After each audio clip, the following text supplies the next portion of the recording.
ஒருவேளை இன்றைக்கி நான் பாண்டுரங்கனை பார்க்குறது தான் என் வாழ்க்கையில் கடைசி தரிசனமோ எனக்கு தெரியல.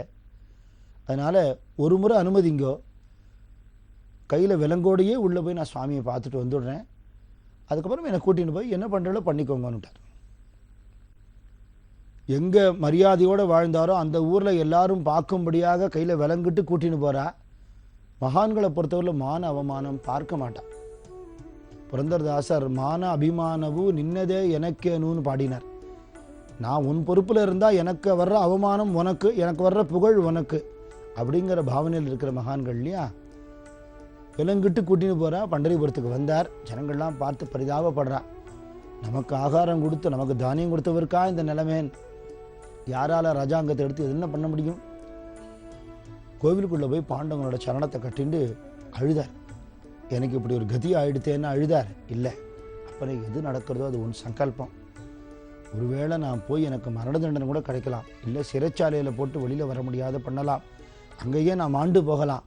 உன்னோட அழகான இந்த சுந்தரமான முகத்தை ஒரு நாள் விடாமல் தரிசனம் பண்ணி உன் நாமாவை சொல்லி பஜனை பண்ணிட்டு இருந்தேனே, இந்த பாக்கியம் இன்னையோட முடிய போகிறதோ என்னமோ தெரியலையே பாண்டுரங்கா, உன்னுடைய திருவிழம்னு நினச்சிண்டார். நமஸ்காரம் பண்ணிட்டு அங்கேருந்து கிளம்பினார். ராஜாங்கத்துக்கு வரார். இவரை கைது பண்ணி கூட்டின்னு வர்றதுக்கு முன்னாடியே ராஜாவுடைய சபைக்கு ஒருத்தன் வரணும்னு ஆசைப்படுறான்னு வெளியிலேருந்து காவலாளி வந்து சொல்கிறான். யாரோ ஒருத்தன் மகார், ஒரு தாழ்த்தப்பட்ட குடும்பத்தை சேர்ந்தவன் ஒருத்தன் வந்திருக்கான். அவன் தாமாஜியோட வேலைக்காரனா. அவர் செலுத்த வேண்டிய அபராத தொகையை தங்கிட்ட கொடுத்து விட்டுருக்கார், தான் கட்ட போகிறேன்னு சொல்கிறான். அவன் பேர் விட்டு அப்படின்னு சொல்கிறான்.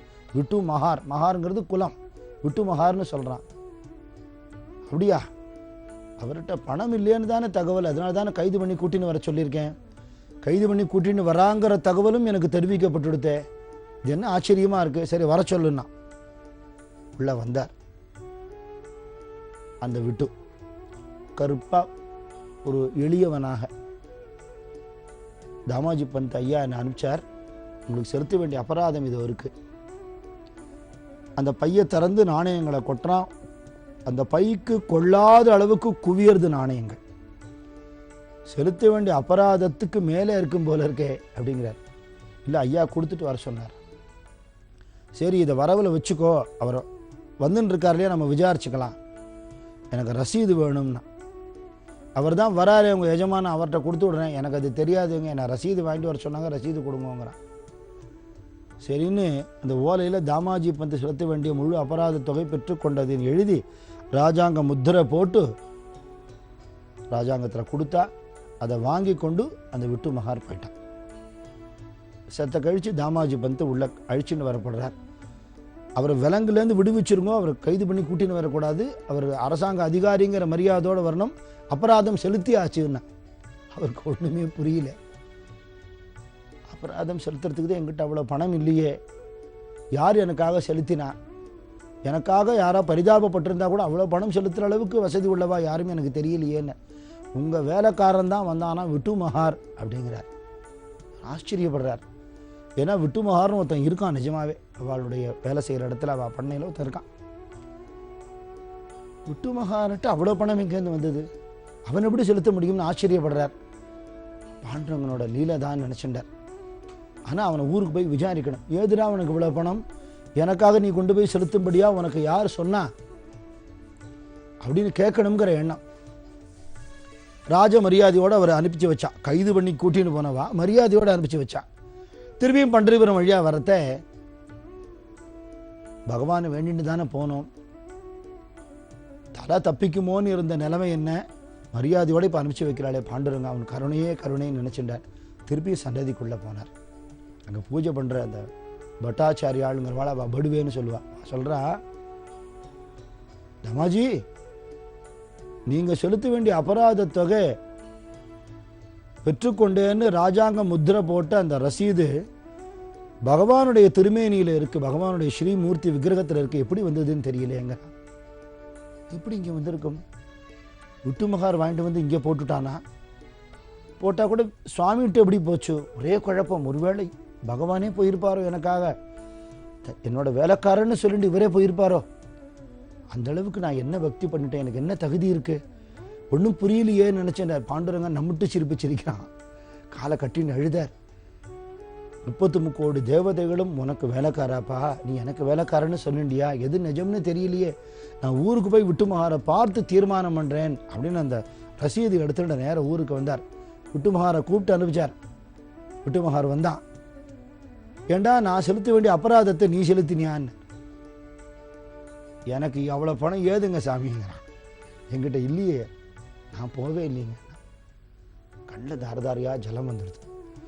எனக்கு பழகின ஒரு உருவத்திலேயே போய் யாரோ மாதிரி போகாமல் என்னிடத்துல வேலை செய்கிறவன் மாதிரியே போய் என்னுடைய வேலைக்காரன்னு சொல்லிக்கொண்டு இப்படி ஒரு காரியத்தை பண்ணினியே பகவானேன்னு அழுதாராம். அந்த தாமாஜி பந்தோடைய உத்தமமான பக்தி, பகவத் பக்திங்கிறது ஒரு பக்கம், பகவானை தனி வடிவமாக பார்க்காமல் அத்தனை உயிர்கள்ட்டையும் பகவானை பார்க்கிறார். சர்வபூத நிவாசோசி வாசுதேவ நமோஸ்துதேன்னு ஓரொரு உயிர்லையும் பகவானை பார்க்கிறார்.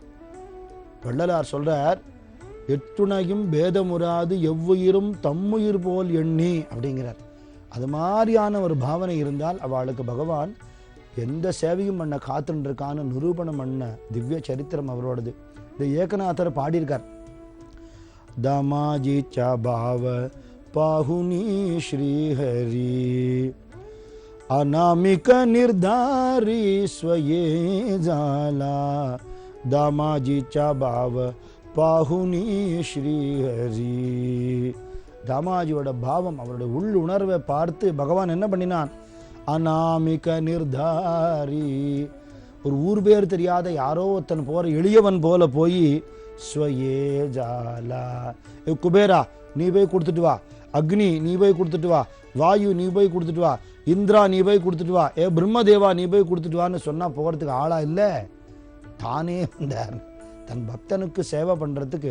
ஸ்வயே ஜாலா கேவுனி திரவிய நிகாலா தோ ஹரி, அந்த திரவியத்தை கொடுத்தார்.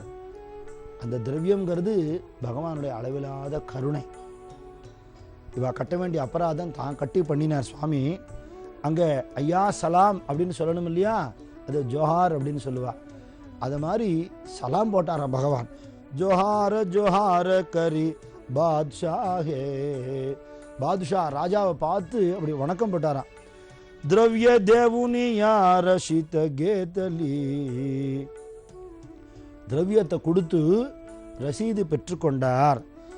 யாரு பண்ணினான்னா பக்தாச்சி மாவுலி விட்டாபாயி, அத்தனை பக்தர்களுக்கும் தாயாக இருக்கக்கூடிய பாண்டுரங்கன்கிறார்.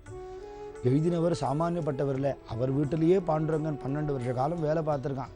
ஏகநாதர் ஏகா ஜனார்தனி பக்தாச்சியா சாட்டி தாவே பாட்டோ பாட்டி பக்தாச்சியா, பக்தாளுக்காக என்ன வேணாலும் பண்ணுவான பகவான்.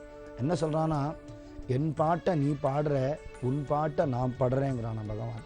அப்படி தாமாஜிக்கு அனுகிரகம் பண்ண இடம் இந்த தாமாஜி பந்துடைய கிரகம் மங்களவேடா. அவர் வாழ்ந்த வீடு அது மட்டமாக இருக்குது. அவருடைய சமாதி இருக்குது இந்த இடத்துல. இங்கேயே அவருடைய மூர்த்தி பாண்டுரங்கம் ருக்மணியோட பிரதிஷ்டை பண்ணப்பட்டிருக்கு. அரிசி முட்டைகள்லாம் தானியங்கள்லாம் கொண்டு போகிற ஏழைகள் அதை தாமாஜி பந்து அப்படியே பார்த்து பாண்டுரங்கனா நினச்சி வணங்குறார் அவளை. அந்த மாதிரி ஒரு சித்திரப்படம் இருக்குது. விட்டு மகாராக பகவான் போய் அந்த அபராத தொகையை ராஜா முன்னாடி செலுத்துறான். அப்படி ஒரு சித்திரப்படம் இருக்குது. அப்படி அற்புதமான சன்னிதானம் இந்த மங்களவேடாவில் இருக்கு.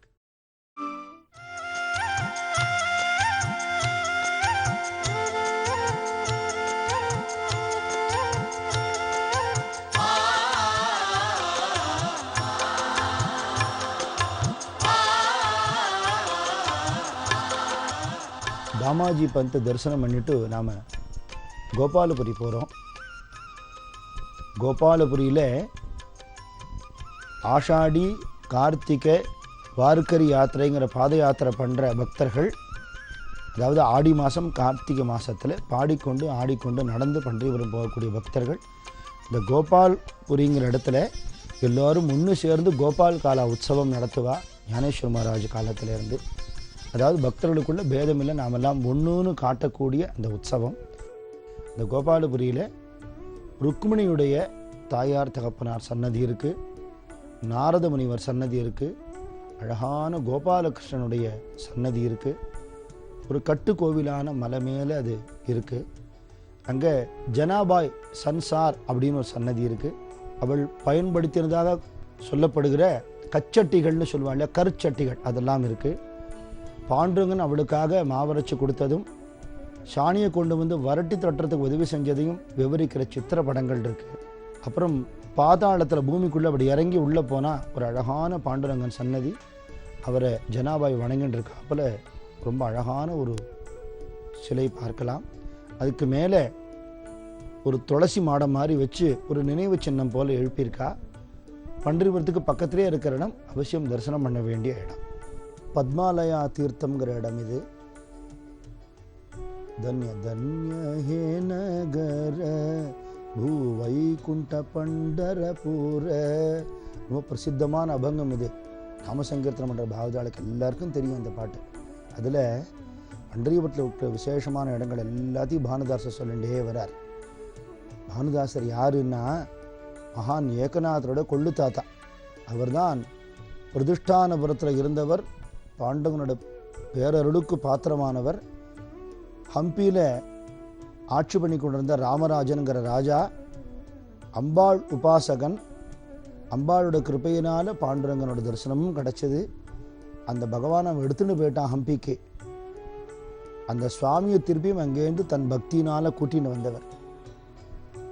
அப்படி சுவாமி அவர் குழந்தை மாதிரி தூக்கின்னு வரும்போது இந்த பத்மாலயா தீர்த்தத்தில் என்னை இடுப்புலேருந்து இறக்கி விடுன்னு பாண்டுரங்கன் கேட்டானா. அந்த இடத்துல சுவாமி இறக்கின உடனே சுவாமி சொன்னாரா, நீ அங்கே ஊருக்குள்ளே போய் எல்லா பாகவதாலையும் கூட்டின்னு வந்து பஜனை பண்ணி என்னை இங்கேருந்து கூட்டின்னு போனாரான். அந்த இடத்துல ஒரு பத்மாவதி அம்பாள் சன்னதி இருக்குது. அங்கே ஒரு தீர்த்தம் இருந்திருக்கு முன்னாடி, அது பத்மாலயா தீர்த்தம்னு பேர். தன்ய பத்மாலயாச்சி பாலி காயிச்சாரி வனமாலி அப்படின்னு அவர் பாடுறார் அந்த இடத்துல.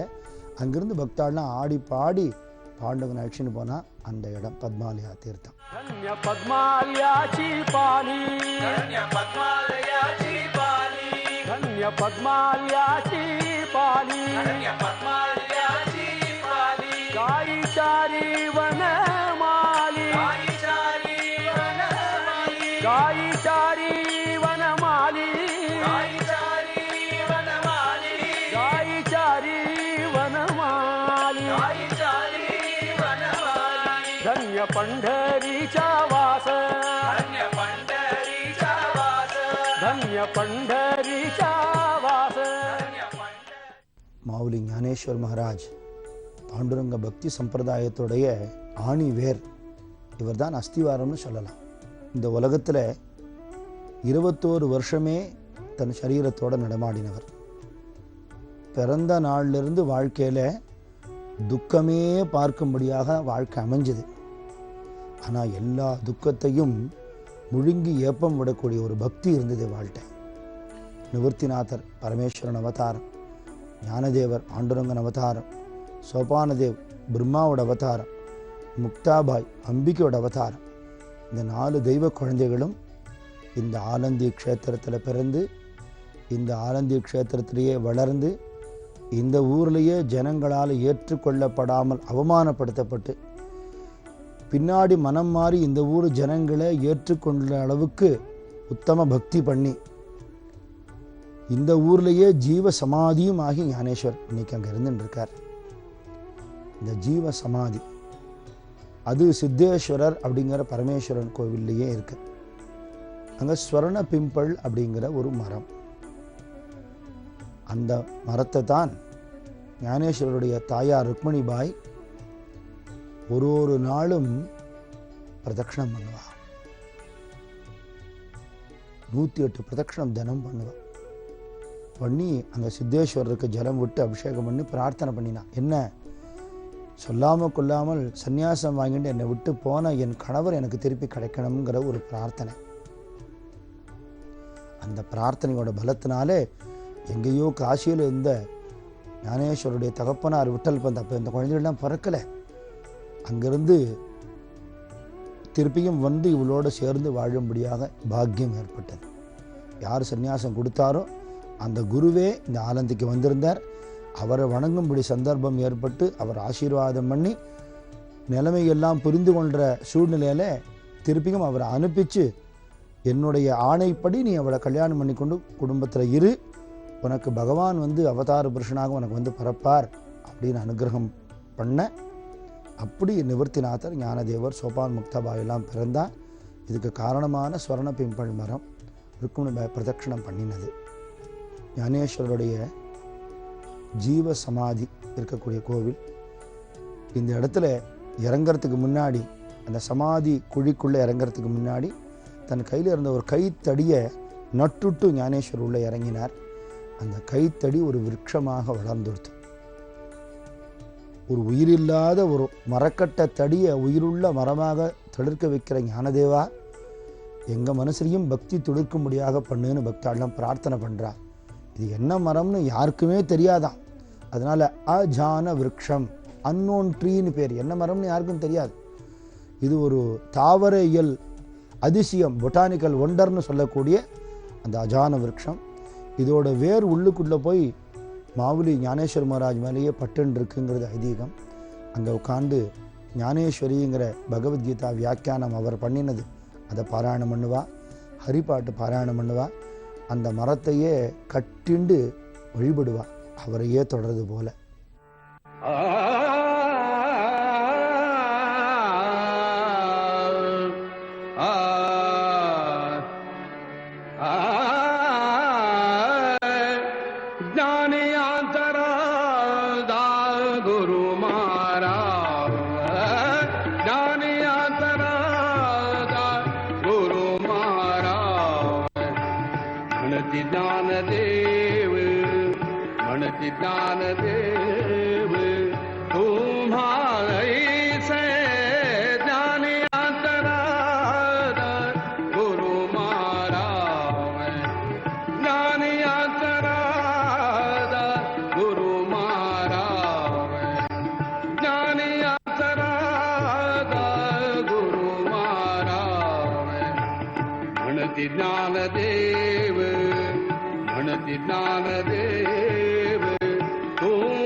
அவர் எப்படி சமாதியில் உள்ள இறங்கினார் அப்படிங்கிறத விவரிக்கக்கூடிய சித்திரப்படங்கள். அங்கே சித்தேஸ்வரர் எதிர்க்க இருக்கிற நந்தி பகவான் எழுந்து நகர்ந்து கொள்ள, பாண்டுரங்கனே பிரத்யக்ஷமாக நிற்கிற அந்த சன்னிதானத்தில் நாமதேவர், நிவர்த்திநாதர், சோபானதேவ், முக்தாபாய், சாங்குதேவ் மாதிரி பக்தர்கள்லாம் இருக்கும் பொழுது, ஜனாபாய், சோகாமேளா எல்லா பக்தாலும் குழுமி இருக்கிற பொழுது அந்த குழிக்குள்ளே ஞானதேவர் இறங்கினார். அந்த சமாதி பாண்டுரங்கன் சொல்படி பகவானுடைய மேற்பார்வையிலேயே நாமதேவருடைய பசங்களால் தயார் செய்யப்பட்டது. மான் தோல் பரப்பி தர்பாசனம் போட்டு வில்வ இலைகள்லாம் போட்டு அந்த ஆசனத்தில் அப்படி உட்கார்ந்து கொண்டு பகவானை பிரார்த்தனை பண்ணி கொண்டு அப்படியே கண்ணை மூடிண்டார். அத்தனை ஜனங்களுக்கும் உபதேசம் பண்ணிட்டு தான் இறங்கினார். வாழ்க்கையில் ஒரு அரை வினாடி கூட தெய்வீகம் இல்லாமல் வீணாக்கக்கூடாதுன்னு கடைசி நேர உபதேசமாக பண்ணினார். அப்புறம் சொன்னார், என் வாழ்க்கையில் உங்கள் மனசு கொன்றாப்புல என்றைக்காவது யார்ட்டையாவது நடந்துட்டு இருந்தேன்னா நீங்கள்லாம் என்னை மன்னிச்சிருங்கோ அப்படின்னு சொல்லி பகவான்கிட்டையும் தன்னுடைய மூத்த சகோதரர் நிவர்த்திநாதர், அவரே குரு, அவர்கிட்ட உத்தரவு வாங்கிட்டு உள்ளே சமாதியில் உட்கார்ந்து கொண்டார். பாண்டவனோட உத்தரவுப்படி அந்த மேலே இருக்கிற கல் மூடப்பட்டது. உள்ளுக்குள்ள ஜீவ சமாதியில் இன்றைக்கும் ஞானேஸ்வர மகாராஜ் 21 வயசு பையனாகவே இருக்கிறார். அப்படிங்கிறது அவருடைய காலத்துக்கு அப்புறம் 300 வருஷம் கழித்து அந்த பாறையை நகர்த்தி அந்த சமாதியை செப்பனிட்ட போது நேருக்கு நேர் தரிசனம் பண்ணின ஏகநாதர் சொல்லியிருக்கார். இன்றைக்கும் ஞானேஸ்வரரை பிரதட்சணம் பண்ணி வழிபடுறவாள்லாம் அவருடைய அருளை பெற்று வாழ்க்கையில் எல்லா விதமான மேன்மைகளோடையும் இருக்கா. அப்பேற்பட்ட மகானுடைய ஜீவ சமாதி ஸ்தலம்.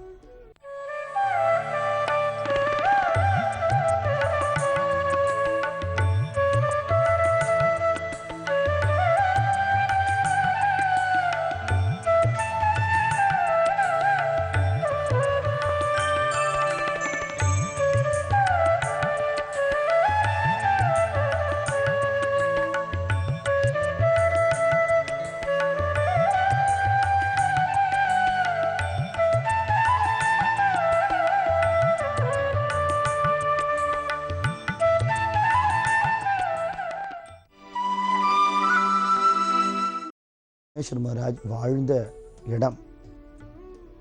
அப்போ குடிசையாக இருந்திருக்கும், இப்போ ஒரு சின்ன பஜனை மட்டம் போல இருக்கு. வாசலில் என்ன போட்டிருக்குன்னா, இந்த இடத்துல தான் ஞானேஸ்வர் மகாராஜோட முதுகில் மாண்டேன்னு சொல்லக்கூடிய நம்ம ஊரில் போலின்னு சொல்கிறோமே திதிப்பு பண்டம், அதை முக்தாபாய் அவர் முதுகில் இங்கே தான் தட்டினான்னு வாசலில் போட்டிருக்கு. நிவர்த்திநாதர் ஒரு சமயம் மாண்டேங்கிற பட்சணம் சாப்பிடணும்னு ஆசைப்பட்டார். அதுக்கான சாமான்கள்லாம் சேகரித்தா முக்தாபாய். அதுக்கு ஒரு பெரிய பானை வேணும், அது வாங்கிறதுக்கு கடைக்கு போன போது இவா குடும்பத்து மேலே வெறுப்பு கொண்டிருந்த விஷோபாங்கிறவர் யாரும் இவாளுக்கு பானை கொடுக்கக்கூடாதுன்னு கட்டளை போட்டுவிட்டார். அவரோட கடன் வாங்கியிருந்த கொய்யவர்கள்லாம் பானை கொடுக்க மறுக்க வீட்டுக்கு வந்து அழுதா முக்தாபாய், அண்ணா கேட்டு ஒன்று பண்ணித்தர முடியலையேன்னு. அப்போது ஜனங்களுடைய ஒரு மனப்பான்மையை நினச்சி மனம் வெதும்பின ஞானேஸ்வர் தன்னுடைய யோக அக்னியை அப்படியே கிளப்பி தன் உடம்பையே அனலில் போட்ட உலோகம் போல் ஆக்கி கொண்டார். அப்போ அவர் முதுகிலேயே இந்த மாண்டையனி பொறிச்சு எடு அப்படின்னு சொல்ல அப்படி தட்டுறா, அப்படியே ஒன்னொன்னும் பொறிஞ்சு பொறிஞ்சு வருதான். அந்த லீலை நடந்த இடம், அந்த சிற்பமும் இங்கே வைக்கப்பட்டிருக்கு.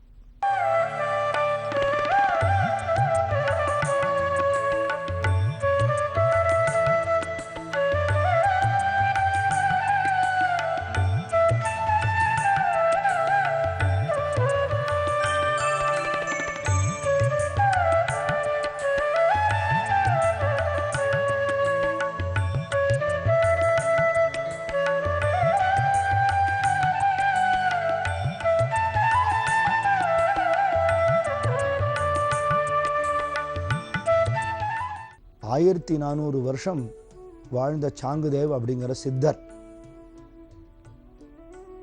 நீரில் நடப்பார், நெருப்பில் இறங்குவார், காத்துல பறப்பார். இவ்வளவு சித்திகள்லாம் இருக்கு. ஒரு புலியை அடக்கி அது மேலே ஏறி உட்கார்ந்து வருவார். விஷ பாம்பை கையில் எடுப்பார். அவரால் பண்ண முடியாததே இல்லை. ஆனால் ஒன்று இருந்தது, என்னன்னா மனசை அடக்க முடியல. இந்த சித்திகள்னால புகழ் வந்தது.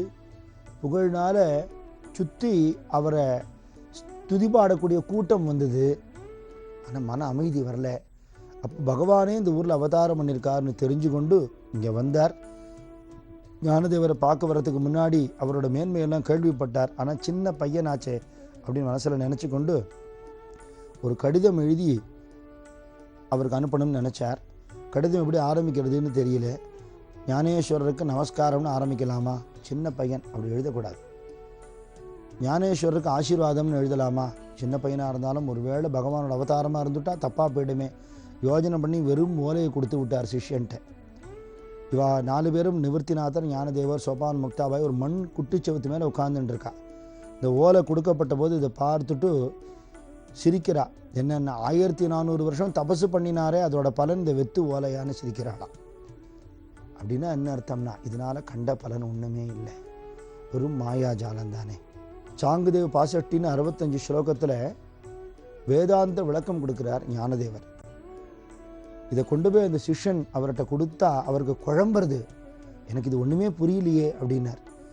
நானே போகிறேன் அப்படின்னு அவருடைய மந்திர சக்தியினால் அடக்கப்பட்ட ஒரு புலி மேலே உட்கார்ந்து கொண்டு ஒரு விஷ பாம்போடைய வீரியத்தை அடக்கி அதை கையில் தடி மாதிரி வச்சுட்டு வரார். அவர் வரார்னு கேள்விப்பட்டு முக்தாபாய் சொல்கிறா, நம்மளை தேடி ஒருத்தர் வராரே, நம்மன்னா எதிர்கொண்டு அழைக்கணும், ரொம்ப வயசானவர் இல்லையா அப்படின்னு சொன்ன உடனே ஆமாம்னு சொல்ல, அவராவது ஒரு உயிருள்ள புலியை மந்திர சக்தினால் அடக்கி அது மேலே ஏறிண்டு வரார். ஞானதேவர் ராமகிருஷ்ண ஹரிங்கிற பகவன் நாமாவை சொன்னதும் அந்த மண் செவுர் அப்படியே பறந்து போனது. அதை பார்த்து அசந்து போய் என்னுடைய சித்தியெல்லாம் ஒரு சித்தியா அப்படின்னு நினச்சி நமஸ்காரம் பண்ணினார் சாங்குதேவ். அந்த குட்டிச்செவரு இன்றைக்கும் இந்த இடத்துல இருக்குது. அதுக்கு மேலே ஒரு கருங்கல்லால் ஒரு ஆலயம் மாதிரி எழுப்பப்பட்டு இந்த சுவற்றில் ஏறி 4 குழந்தைகள் வர்றதையும் சித்தர் சாங்குதேவ வாழ வணங்குறதையும் அங்கே நம்ம பார்க்கலாம். அதுக்கப்புறம் அவர் கர்வம் நீங்கினது, பரம பக்தராக மாறினாருங்கிறது சரித்திரம். ஞானோபா மாவோலி துகாரா ஞானோபா மாவோலி துகாரா ஞானோபா மாவோலி துகாரா ஞானோபா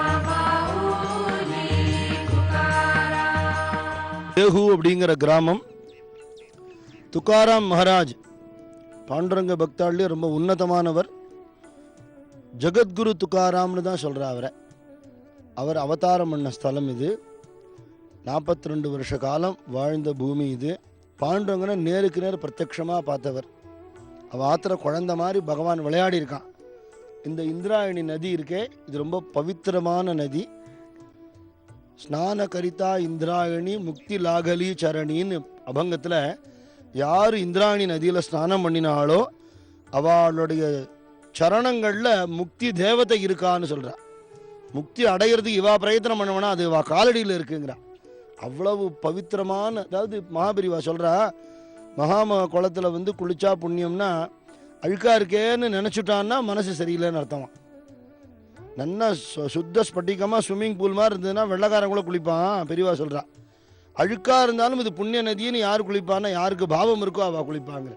அதனால் அதை தான் நம்ம மனசில் நினச்சிக்கணும். இந்த கரையில் உட்காந்து துக்காராம் மகாராஜ் நிறைய அபங்கங்கள் எழுதியிருக்கார். இவருடைய அபங்கங்கள்லாம் வேத சாரமாக இருக்குது. வேத அனந்த போலிலா அர்த்த இத்துக்காச்சி சாதிலா விட்டோபாச்சி சரணஜாவே நிஜ நிஷ்டா நாமகாவேன்னு அப்படின்னார். அதாவது வேதம் என்ன சொல்றது அப்படின்னா, பகவானோட சரணத்தை பிடிச்சிக்கோ, அவன் நாமாவை சொல்லு, அவன் காப்பாற்றுவான், வாழ்க்கையில் கஷ்டப்படாதேன்னு வேதம் சொல்றது அப்படின்னு நிறைய பாட்டு இது மாதிரி எழுதியிருக்கார். இதை நீ சொல்றதுக்கு உனக்கு அதிகாரம் கிடையாது, நீ வந்து பிராமணன் இல்லையே, அதனால நீ வேத சம்பந்தமானதை நீ வேதம் சொல்லிருக்கு, நீ எப்படி சொல்லலாம் அப்படின்னு இந்த உள்ளூர்காரா நிறைய பேர் பொறாமப்பட்டு கிளப்பி விட்டு ராமேஸ்வர் பட்டுங்கிற ஒரு பெரிய மகா பண்டிதர், அவர் வந்து பல்லக்கில் தான் போவார். அவருக்கு ஏகப்பட்ட சேவகால் உண்டு, அவர் வார்த்தைக்கு மரியாதை உண்டு, கிட்டத்தட்ட ராஜாவுக்கு சமம்னு சொல்லலாம். அவர்கிட்ட சொல்ல அவர் வந்து கேட்டார், நீ சொல்லக்கூடாது, உனக்கு அதிகாரம் கிடையாதுன்னார். பாண்டுரங்கன் எனக்குள்ளேருந்து பேசுகிறான், நான் சொல்லலை, எனக்கு ஒன்றும் தெரியாது, நான் படிக்கலைங்கிறார் அவர். இல்லை உன்னோட அபங்கம் எல்லாம் அபங்கம்னு அதுக்கு எப்படி பேர் வச்சே நீ அப்படின்னா, பகவானை பற்றி பாடுறது அதனால அபங்கம், மனுஷாவை பற்றி புகழ்ந்தா பங்கம், பகவானை பற்றி பாடுறதுனால அபங்கம். அதெல்லாம் அபங்கம்னு ஒத்துக்க முடியாது, அதெல்லாம் வரும் வளரல் நன்னா இல்லை. அதெல்லாம் நீ எல்லாத்தையும் ஒரு கல்லை வச்சு கட்டி அத்தனை அபங்கங்களையும் இந்திராணியில் தூக்கி போட்டுடுன்னுட்டார். மனசு ரொம்ப வேதனை. துக்காராம் மகாராஜ் வாழ்க்கையை பார்த்தா 27 வயசு வரலும் ரொம்ப சௌக்கியமாக வாழ்ந்த வாழ்க்கை. 27 வயசுக்கு அப்புறம் முதல் பொண்டாட்டி காலமாயிட்டா. அவளுக்கு வியாதி இருக்குங்கிறதுனால அம்மா அப்பாவே இன்னொரு பொண்ணை கல்யாணம் பண்ணி வச்சுருந்தா அவள் சம்மதத்தோட. முதல் பொண்டாட்டி போயிட்டா, முதல் பொண்ணு போயிட்டா. 2வது பொண்டாட்டி இவள்கிட்ட ரொம்ப பிரியம் உள்ளவர். துக்காராம் மகாராஜ்கிட்ட ரொம்ப மரியாதை உண்டு, மதிப்பு உண்டு. ஆனால் லௌகீகமான சிந்தனை உள்ளவளுங்கிறதுனால அவளுக்கு இது ஏறலை பக்தி. அதனால் கோபம் உண்டு அவர்கிட்ட. எப்போ பார்த்தாலும் பஜனை பண்ணுறாருன்னு கோபம் உண்டு. நன்னா பண்ணிட்டு இருந்த வியாபாரம் நொடிச்சு போயிடுது, ஊரெல்லாம் கடன் ஆகிடுது, வெளியில் நடமாட முடியல. இது மாதிரி ஒரு சூழ்நிலையில் என்னை இப்படி வச்சிருக்கேன்னு கூட கேட்காம ஒருத்தர் பக்தி பண்ணினார்னா துக்காராம் மகாராஜ் தான். பாண்டுரங்கா இதுவும் உன்னோட கருணை தானேங்கிறாரு. முதல் பொண்டாட்டி போயிட்டா, ரொம்ப நல்லது, அவளோட வியாதி தீர்ந்து சொல்லியோ அதோடங்கிற. குழந்தை போயிடுத்து, உங்ககிட்ட தானே வந்திருக்கான், வேற எங்கே போயிருக்காங்கிற. இதெல்லாம் அபங்கங்கள்ல இருக்கு. வியாபாரம் நொடிச்சு போச்சு, ரொம்ப சந்தோஷம், இனிமேல் நான் கணக்கு பார்க்க வேண்டாம், உன்னையே நினச்சிட்டு இருக்கலாமேங்கிற. ஊரில் நடமாட முடியல, கடங்காரெல்லாம் விரட்டுறா, நல்லது காட்டில் உட்காந்து ஒரு நாமாவை சொல்லலாமேங்கிற. வீட்டில் சாப்பிட்றதுக்கு வழி இல்லை, நல்லதாக போச்சு, ஏகாதசி விரதம்னு தனியாக தான் இருக்கணுமாங்கிறார். இப்படி எல்லாத்தையும் பாசிட்டிவ் சைடில் எப்படி எடுத்துக்கிறதுங்கிறத மகான்கள் காட்டி கொடுக்குறா. நம்ம எப்படி இருக்கோம்னா எல்லா சௌகரியமும் கிடைச்சும் அதில் இருக்கிற குறை மட்டுமே தான் நமக்கு தெரிகிறது. பக்தி எங்கே பண்ணப்பட்டிருக்கோ அந்த மகான்கள் சன்னிதானத்துக்கு போனால் தான் நமக்கு துளியாவது பக்தி வரும். அவள் சரித்திரத்தை படித்தாலோ கேட்டாலோ அபங்கங்களை பாடினாலோ பாசுரமோ பதிகமோ அப்போ தான் பக்தி வருமே தவிர நேராக கோவிலுக்கு போய் கன்னத்தில் போட்டு பிரசாதம் வாங்கி சாப்பிட்டு இத்தனை வருஷமாக அதானே பண்ணிட்டு இருக்கோம். இது மாதிரி நம்ம ஆகலையே இல்லையா? 42 வயசில் அவர் எப்படி இருந்தாருங்கிறத பார்த்தா அப்படி நம்ம ஆகலையே. எத்தனையோ கஷ்டங்கள் வந்த பொழுதும் அப்படியே இருந்தார். அப்புறம் இவரோட பிரபாவம் தெரிஞ்சு சத்ரபதி சிவாஜி மகாராஜாவே வந்து நமஸ்காரம் பண்ணி தட்டு தட்டா தங்கமும் வெள்ளியும் கொடுத்த போது இதெல்லாம் பசுவோட மாம்சத்துக்கு சமம் எடுத்துன்னு போயிடுன்னுட்டார். எனக்கு பணமே வேண்டாமேன்னுட்டார். நீங்கள் கஷ்டப்படுறீங்களே, ஒரு கிழிஞ்ச வஸ்திரம் உடுத்தின்னு இருக்கே, குடும்பத்திலலாம் யார் சொன்னால் நான் கஷ்டமே படல சௌக்கியமாக இருக்கேங்க. நான் இந்த உலகத்துக்கே யார் பணம் கொடுக்குறாளோ அந்த மகாலட்சுமி ஆத்துக்காரர் அவள் 2 பேரும் அம்மா அப்பா எனக்குங்கிறாரு. பண்டரிபுரத்துக்கு நான் மிராசுதார், எனக்கு என்ன குறைச்சல் அப்படிங்கிறார். அப்படியே வாழ்ந்துட்டார் கடைசி வரையில். அதோட பலன் என்ன அப்படின்னா பகவான் அப்படியே உடம்போட ஐஷின் போயிட்டான் வைகுண்டத்துக்கு. அது அத்தனை பேரும் பார்க்கும்படியாக. அதெல்லாம் அபங்கம் இருக்குது. சந்த பாகதாலோச்சனி துக்கா பைசலை விமானி அப்படின்னு விமானத்தில் உட்காந்து அதுக்கெல்லாம் சொர்க்காரோகண அபங்கங்கள்லாம் இருக்குது. அப்படி வாழ்ந்த மகான். அதுக்கப்புறம் வைகுண்டம் போனதுக்கப்புறம் 3வது நாள் அங்கேருந்து அது போனதுலேருந்து 3வது நாளில் 12 அபங்கங்களில் தத்துவார்த்தங்கள்லாம் எழுதி எப்படி நாம சங்கீர்த்தனம் பண்ணிட்டு இருந்தால் வாழ்க்கையிலையும் நன்னா இருந்து பகவானையும் அடைய முடியும், பிரத்யட்சமாக பகவானை பாண்டுறங்கன்னு நேருக்கு நேர் பார்க்கலாம்ங்கிறார். சகுன ரூபத்தை பார்க்கலாம், வைகுண்டத்துக்கு போகலாம், எனக்கு கிடைச்சது எல்லாம் உங்களுக்கும் கிடைக்கும், அதனால் இந்த வழியை உங்களுக்கு சொல்கிறேன் அப்படின்னு 12 அபங்கம் எழுதி தன்னுடைய வஸ்திரத்தை